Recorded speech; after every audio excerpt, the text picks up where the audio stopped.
உத்தரப்பிரதேசம், ஹரியானா மாநிலங்களில் உள்ள நொய்டா, பரிதாபாத், குருகிராம் ஆகிய இடங்களில் தொழிலாளி வர்க்கம் குறைந்த கூலியை கொடுத்து அடக்குமுறையிலே உழைப்பை சுரண்டி வந்தார்கள். உழைப்பாளி வர்க்கம் விழித்தெழுந்து உரிமை கேட்டு சம்பளம் கோரி போராடுகிற போது உத்தரப்பிரதேச, ஹரியானா அரசுகள், பிஜேபி அரசாங்கங்கள், ஒன்றிய மோடி அரசாங்கம், டபுள் என்ஜின் சர்க்கார் என்று சொல்லுகிற மோடி அரசாங்கம் தொழிலாளி வர்க்கத்தின் உரிமை குரல் வலையை பறிக்கிற அளவில் காவல்துறையை வைத்து மிரட்டுகிறார்கள், அடிக்கிறார்கள், கைது செய்து சிறையில் அடைக்கிறார்கள். எனவே அதை கண்டித்து வர்க்க போராட்டம் என்கிற முறையில் கோவையிலே அனைத்து மத்திய தொழிற்சங்க இயக்கங்களின் சார்பில் இந்த கண்டன ஆர்ப்பாட்டம் நடைபெற்றுக் கொண்டிருக்கிறது. இன்றைய மோடி அரசு இந்திய நாட்டை அமெரிக்க ஏகாதிபத்தியத்திடம் அடகு வைத்து விட்டார். உழைப்பாளி வர்க்கம் 150 ஆண்டு காலம் போராடி பெற்ற உரிமைகளை கார்ப்பரேட் முதலாளிகள் இடத்தில் அடமானம் வைத்து உரிமைகள் அற்றவர்களாய், திக்கற்றவர்களாய் தொழிலாளர்கள் நடுரோட்டிலே நிற்க வைத்து விட்டார். எனவே இதனுடைய விளைவு 8 மணி நேர வேலைக்கு பாதுகாப்பில்லை, உரிமைக்கு பாதுகாப்பில்லை. 2005 சரம் சக்தி நிதி என்கிற சட்டத்தை, தொழிலாளர் சட்டத்தை திருத்தி இருக்கிறார் மோடி.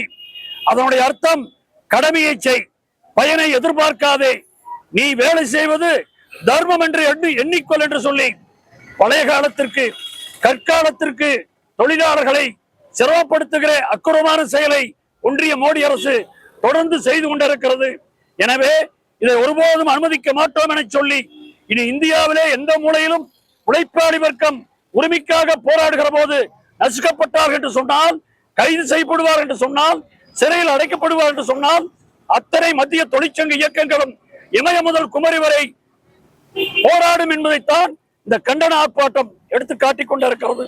எனவே வர்க்க போராட்டம் என்றும் தோற்றதில்லை. கோவை நூற்றுக்கணக்கான உழைப்பாளர் தோழர்கள், நிர்வாகிகள், தொழிற்சங்க நிர்வாகிகள் ரத்தம் சிந்தி உயிர் நீத்து உரிமைகள் காக்கப்பட்ட இடம். அந்த இடத்திலே இருந்து உறுதிமொழி எடுத்துக்கொண்டு போராடுகிறோம். ஒன்றிய மோடி அரசே, டபுள் என்ஜின் சர்க்காரே, உத்தரப்பிரதேச மடாதிபதி அரசாங்கமே, ஹரியானா பிஜேபி அரசாங்கமே, ராஜினாமா செய்யுங்கள். உழைப்பாளி வர்க்கத்தை கை வைத்து நீங்கள் சிரமப்படுத்துவது என்பது இனியும் நீங்கள் நீடிக்க கூடாது என்கிற முறையில் இந்த மத்திய தொழிற்சங்க இயக்கங்கள், மாநில மாவட்ட தலைவர்கள் தலைமையில் கண்டன ஆர்ப்பாட்டம் நடைபெற்று கொண்டிருக்கிறது. இன்றைய ஆர்ப்பாட்டம் நாளைய போராட்டமாக மாறும். போராட்டங்கள் திசை மாறி செல்லும் என்பதை ஒன்றிய மோடி அரசுக்கு எச்சரிக்கையாக தெரிவித்துக் கொள்கிறோம்.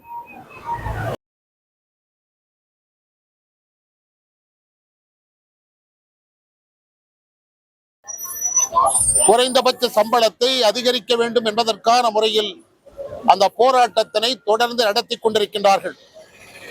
மோடி அரசாங்கம் கொண்டு வந்திருக்கக்கூடிய இந்த 4 சட்ட தொகுப்புகளுடைய அடிப்படையான நிலையை உத்தரப்பிரதேசம் அரசாங்கமும் ஹரியானா அரசாங்கமும் தொழிலாளி வர்க்கத்தை அடக்கி ஆளக்கூடிய முறையிலே தொடங்கிவிட்டார்கள்.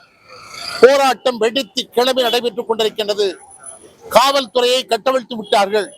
காவல்துறையினுடைய நடவடிக்கை தொழிலாளர்களை கைது செய்து சிறையிலே அடைக்கக்கூடிய சூழ்நிலை உருவாகியிருக்கின்றது. எனவேதான் இன்றைய தினம் நாடு முழுவதும் இருக்கக்கூடிய தொழிற்சங்க இயக்கங்கள் போராட்டத்தை அடக்குமுறையினால் அடக்க முடியாது, கைது செய்வர்களை உடனடியாக விடுதலை செய்ய வேண்டும், மீண்டும் கொண்டு வந்திருக்கக்கூடிய 4 தொகுப்பு சட்டங்களையும் திரும்ப பெற வேண்டும் என்பதை வலியுறுத்தக்கூடிய முறையில் தான் இந்த ஆர்ப்பாட்டங்கள் நடைபெற்றுக் கொண்டிருக்கின்றன.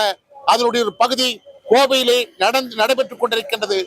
எதிர்காலத்தில் இன்னும் நாடு முழுவதும் மோடியினுடைய மக்கள் விரோத, மோடியினுடைய தொழிலாளர் விரோத அந்த கொள்கைகளை கண்டிக்கக்கூடிய முறையும் அறிவித்திருக்கக்கூடிய 4 தொகுப்பு சட்டங்களையும் திரும்ப பெற்று பழைய நிலையிலேயே சட்டங்களை அமல்படுத்த வேண்டும் என்பதற்கான போராட்டங்கள் நாட்டில் வெடிக்கும் என்பதை இந்த நேரத்திலே தெரிவித்துக் கொள்கிறேன்.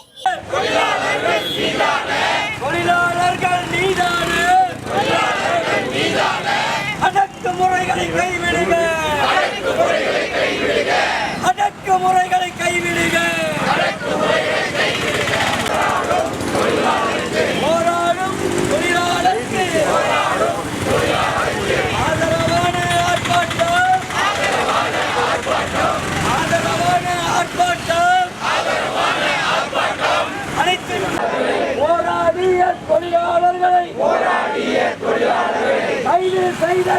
காவல்துறையே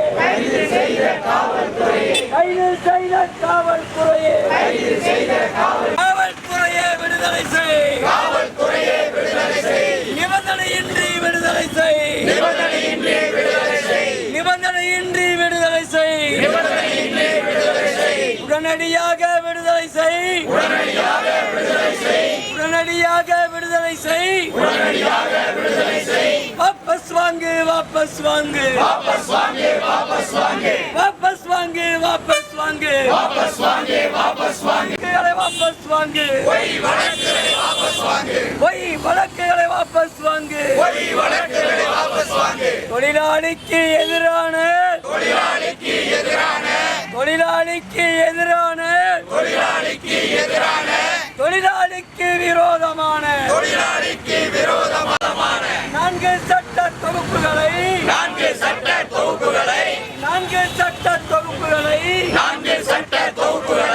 ஒன்றிய அரசு மோடி அரசு ஒன்றிய அரசு மோடி அரசு